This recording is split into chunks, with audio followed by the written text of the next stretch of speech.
నమస్తే అందరికి. ఎట్లున్నారు? మస్తున్నారులే. ఈరోజు కిచెన్‌ని, చికెన్‌ని పచ్చగా చేసేద్దాం. దానికోసం ఏం చేయాలి అనేది ఈ వీడియోలో చూద్దాం. చూసారా? చూస్తుంటే టెంప్ట్ అయిపోతున్నారు కదా! నేను కూడా అలాగే లొట్టలేసుకుంటూ తినేసాను. సో, దీన్ని ఎలా చేయాలి? ఎలా ప్రిపేర్ చేయాలి? అనేది వీడియో చూసేద్దాం. ముందుగా కిచెన్‌లో ఉన్న అన్ని గ్రీన్ కలర్ సామాను తీసుకొచ్చి మిక్సీలో ఏసేయండి. కొన్ని పచ్చిమిర్చీలు, అలాగే కొంచెం కొత్తిమీర, కొంచెం పుదీనా, మిర్చీలు మాత్రం ఒక 7, 8 తీసుకున్నాను నేనైతే. మీకు నచ్చితే మీకు కారం కావాలనుకుంటే కొంచెం ఎక్కువనే తీసుకోండి. ఇంకా ఇందులో మిరియాలేసాను.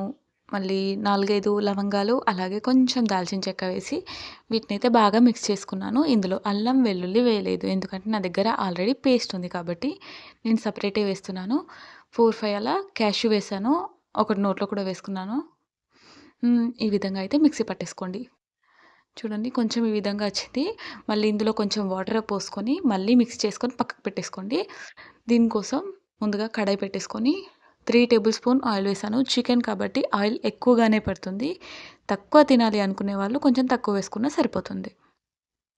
ఆయిల్ వేడైన తర్వాత కొంచెం సాజీరా వేసుకోండి. హాఫ్ టేబుల్ స్పూన్ అయితే సరిపోతుంది. అల్లం వెల్లుల్లి పేస్ట్ ఒక స్పూన్ వేసుకోండి. దీన్ని పచ్చి వాసన పోయే వరకు మంచిగా ఫ్రై చేసుకోవాలి. ఎప్పుడు ట్రై చేయని వాళ్ళైతే ఇలా ట్రై చేస్తే చాలా బావుంటుంది. తినని వాళ్ళు కూడా తింటారు. గ్రీన్ చికెన్ అంటే చాలా ఇష్టంగా తింటారు. సో, మనం మిక్సీ పట్టేసుకున్న గ్రీన్ సామాను మొత్తం ఇందులో వేసేసుకోండి. బాగా కలిపేసుకోవాలి. ఇది కొంచెం పచ్చి వాసన పోయే వరకు. ఇందులో నేనొక ఆనియన్ కూడా వేశాను. చెప్పడం మర్చిపోయాను. సో, ఒకటే ఆనియన్ వేశాను. దీన్నైతే బాగా ఫ్రై చేసుకోవాలి.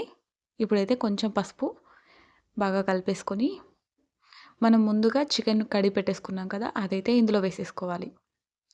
అది హాఫ్ కేజీ చికెను. సో, దానికి తగ్గట్టుగానే నేను మిగతాయన్నీ వేసేసుకున్నాను. మీరు చికెన్‌ని బట్టే మిగతా ఇంగ్రీడియెంట్స్ మొత్తం వేసేసుకోండి. ఇప్పుడు ఒకసారి కలిపేసుకున్న తర్వాత ఓ 5 మినిట్స్ లో ఫ్లేమ్‌లో మూత అయితే పెట్టేసుకోవాలి. చూడండి కొంచెమే ఉడికింది. మళ్ళీ ఒకసారి కలిపేసి మళ్ళీ మూత పెట్టేసుకుంటే బెటరు. మూత పెట్టేసుకొని 5 మినిట్స్ తర్వాత చూసారా ఆయిల్ అంతా పైకొచ్చేసింది కదా! ఇప్పుడు మళ్ళీ ఒకసారి కలిపేసి సాల్ట్ వేసేసుకోండి. అలాగే గరం మసాలా ఆల్రెడీ మిరియాలు వేశాను. కానీ గరం మసాలా వేస్తే టేస్ట్ బావుంటుంది. చికెన్ మసాలా అయినా వేసుకోవచ్చు. లాస్ట్‌లో అయితే ధనియాల పొడి వేశాను కొంచెం. బాగా కలిపేసి మళ్ళీ ఒక 5-10 మినిట్స్ లో ఫ్లేమ్‌లో పెట్టి దీన్నైతే మగ్గించుకోండి. తర్వాత కొన్ని వాటర్ వేస్తే బెటర్. మనం ఆల్రెడీ మిక్సీ పెట్టుకున్న దాంట్లో వాటర్ ఉంటాయి కదా! అందులోనే కొన్ని వాటర్ పోసి ఇందులో వేసేస్తే టేస్ట్ బావుంటుంది. అది వేస్ట్ చేయకుండా ఇందులోనే వేస్తే బావుంటుంది. లో ఫ్లేమ్‌లో 10 నిమిషాలు పెట్టుకుంటే వాటర్ అంతా ఇంకిపోతుంది.